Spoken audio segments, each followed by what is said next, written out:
is our second main topic today? Topic number 2 comes to us from Vincent G, who says, "Hey, John, I remember hearing last week that Apple was going to be upping the price on Apple TV Plus. I got the email today notifying me of the price jump. The service went from $4.99 to $6.99. That's a 40% jump. Isn't that a little steep?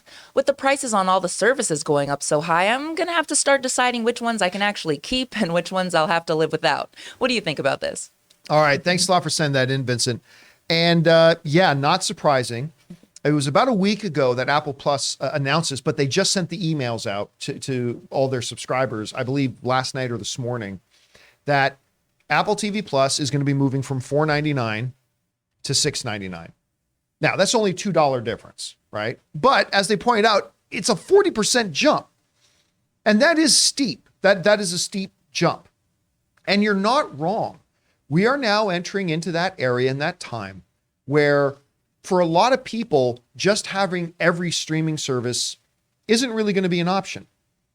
Because, I mean, we're talking, you know what, Jonathan, let's bring up the classroom for a second. Let's see if you can bring up the classroom, because I think this is worth us doing here. Because with Apple now raising their stuff, it's going to start making people having to ask, which ones do we keep? Which ones do we not? Because what are we at here? We're at Apple, TV Plus. We obviously got Netflix. We've got Disney Plus. We got HBO Max now. We got Paramount Plus. We've got Peacock. And I love Peacock. I actually love the service a lot. It's just, why did you name it that? Why did you ever think people are going to want to sign up for something called Peacock? Anyway, that aside. What are some of the other ones? We've got. Well, I love Shudder. Shudder, which I know a bunch of people are really liking Shudder. Shudder rules. That's another one. What are some other ones? We've got. Oh yeah, Hulu. Hulu, which is great. I mean, for sports fans, you got ESPN. We got ESPN Plus, ESPN Plus, Amazon Prime Video. Oh, Amazon Prime, of course. So there's Amazon Prime. But that's a little different because you're paying for shipping. But yes. a lot of people do just sign up for it so they can watch their Lord of the Rings, or they can watch their Marvelous Mrs. Maisel, or they can watch The Boys, or they can watch whatever. So there's another one. Come on, help me out here, guys. I have Stars and I have Showtime. Right. Well, Showtime is now kind of a part, but we'll put it in there for now because Showtime is now officially becoming a part. It's getting folded into Paramount Plus, but still right there, Showtime, Stars, which is also getting the same treatment. It's going to be folded in. Is Discovery Plus still its own thing, or it's Disney? Well, no, it's been, right now it is. So right now you can still have Discovery Plus, which I have, by the way, but it's getting folded in officially into HBO Max. You can even do the YouTube Premiere, or whatever YouTube called. Prime, I think it's called. Yeah. Anyway, Boo. You can see this. You boo. Hey, boo. You boo. Boo. You boo. You boo. That's my new streaming service. YouTube Prime. You boo. But right here we've got 1, 2, 3, 4, 5, 6, 7, 8, 9, 10, 11, 12, 13, 14, 15, 16. If this was like averaged out $10, if the average out is $10, that's $160 a month. This is more than what people used to pay for cable. A lot more. Right? So it's getting to the point that for a lot of people, it's just not going to be feasible to subscribe to all of them. And some people are going to have to start picking and choosing. Now, let's get rid of all these and just focus for a second on Apple TV Plus. All right. Okay. So if we're just focusing on Apple TV Plus, we're now looking at $6.99, right? So $7 a month. I still contend that when you look at all the streaming services, but listen, Apple TV Plus doesn't care about all the other streaming services. All the other streaming services are not Apple TV Plus's problem, right? Apple TV Plus needs to worry about Apple TV Plus. And the question that Apple TV Plus has to ask is, are we delivering value to our customers for $6.99 a month? Is $7, are we delivering really good value for $7 a month? And I would say, absolutely they are. When you look at everything you get on Apple TV Plus, now they don't have the depth of something like a Netflix or even a Disney Plus, but hot damn, other than Jason Momoa's show C, which I'm a big Jason Momoa fan, but I don't like C very much, to be honest. other than C, almost everything Apple TV Plus puts out is spectacular. Like they just crank out excellent content. Severance just being one of the latest highlights. For All Mankind. For All Mankind, when yours and Ray's favorite things on TV is out there. The Morning Show, which a lot of people love. And by the way, it doesn't look like that show is made for me at all, but it's fantastic. That Morning Show is absolutely incredible.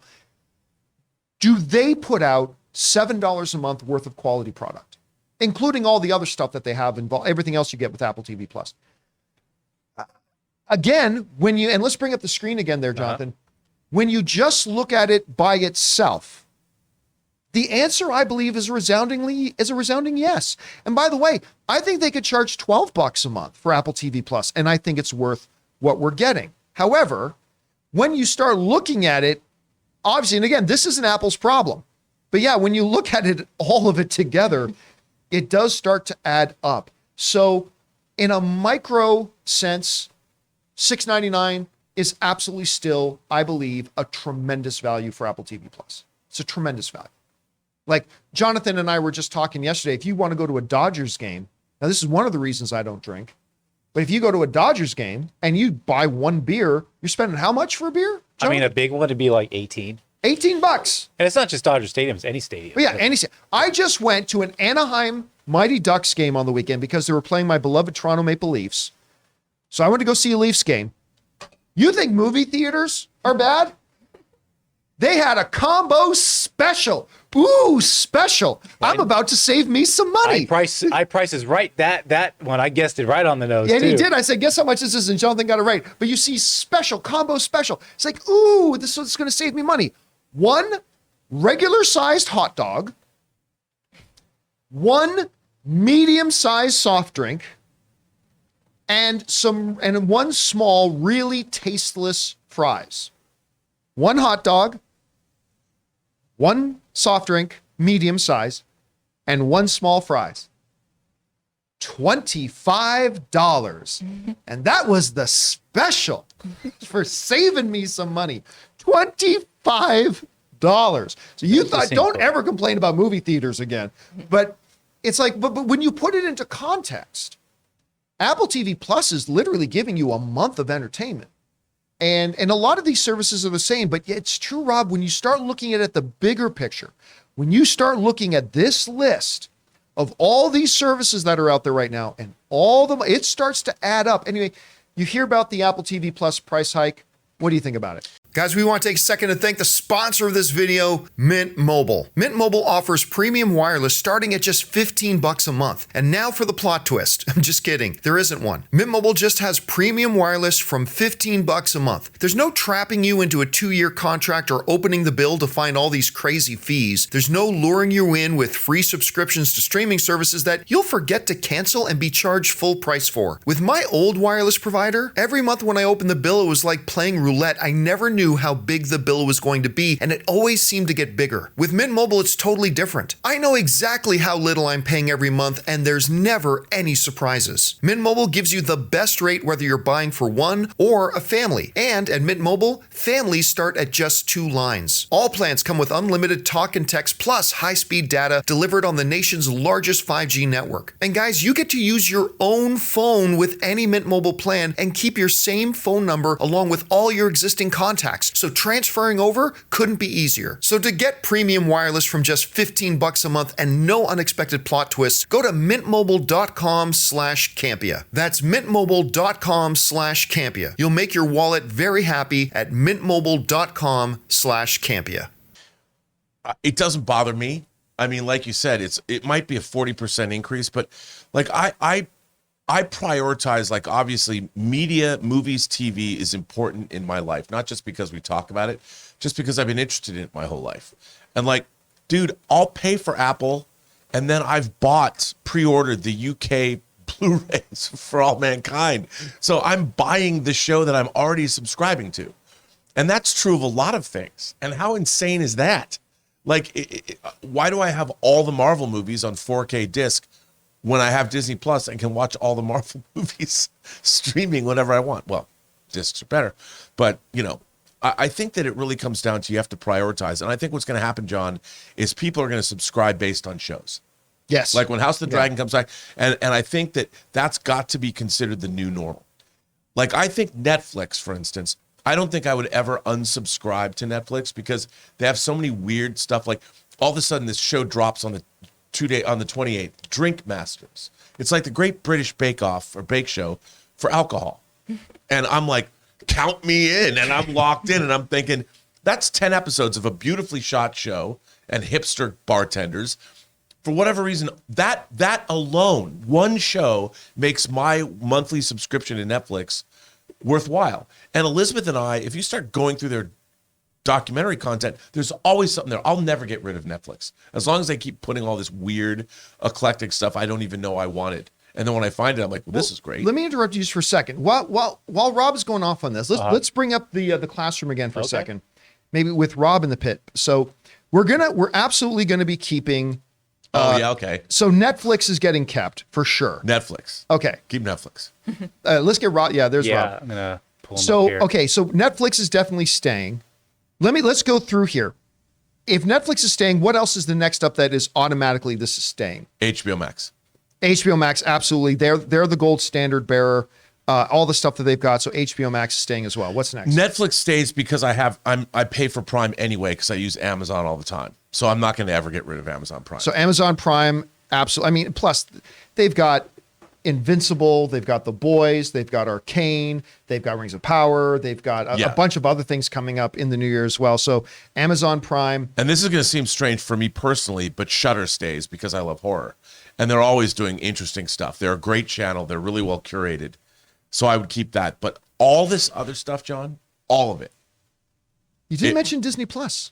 Oh, well, the thing about Disney Plus is, I mean, while I guess I'll keep Disney Plus because they've got me with the rotating shows between a Star Wars show and a Marvel show. Well, here's the thing to me. It's not even the rotating shows. To me, the thing about Disney Plus is it's got all of Marvel and all of Star Wars. It's actually the catalog and all the classic Disney stuff. I mean, even And if all it the wasn't Fox. for all the new shows for me, Disney's got to be up there. Like, where else am I going to watch Moana other than on the John Campea Show? Where else am I going to watch Moana? I would say this. I own a lot of the Disney movies. I have a lot of Disney's catalog, So how are you gonna or including Marvel and Star Wars and all of their He animated keeps the classics. boxes right beside the rotary phone. yeah, but how are you gonna own Tales of the Jedi? Well, there are places you can get it packaged. All right. But then there's places you get all this. But no, the Disney Plus I might keep. But the rest, and Apple TV, while I like Apple TV is a service that when a Severance shows up, you watch it and you can let it go if you want to. But it's Right. cheap, so you keep it. Who cares? Churnable. It's churnable. Everything else to me is churnable. Not Let me- Chernobyl. Let me ask Chernobyl. you, not Chernobyl. Lou, let me ask you, if you could only keep 3 Ooh, 3. of the ones on this list, which ones are you keeping? Okay, Disney Plus for sure. Yeah. Oh man, I keep trying to quit Netflix. When they did that price hike, the past one they just did, I deleted them, and then they came out with season 4 of Stranger Things, and I was like, God damn it, Netflix, you got me again. So Yep. Netflix, Disney Plus, man. Oh, Only one more. yeah, I'm gonna have to say HBO Max just for their cinematic selection. Yeah, HBO Max, I think, is probably Alone, number yeah. 1 on my list and stuff like that. Anyway, guys, question is for you. What do you think about Apple TV upping the price from $4.99, which let's call it what it is. That was ridiculous. That was so ridiculously low. That was just like, hey guys, come and get a taste for free. That's like your crack dealer on the corner. Say, come get your first taste for free.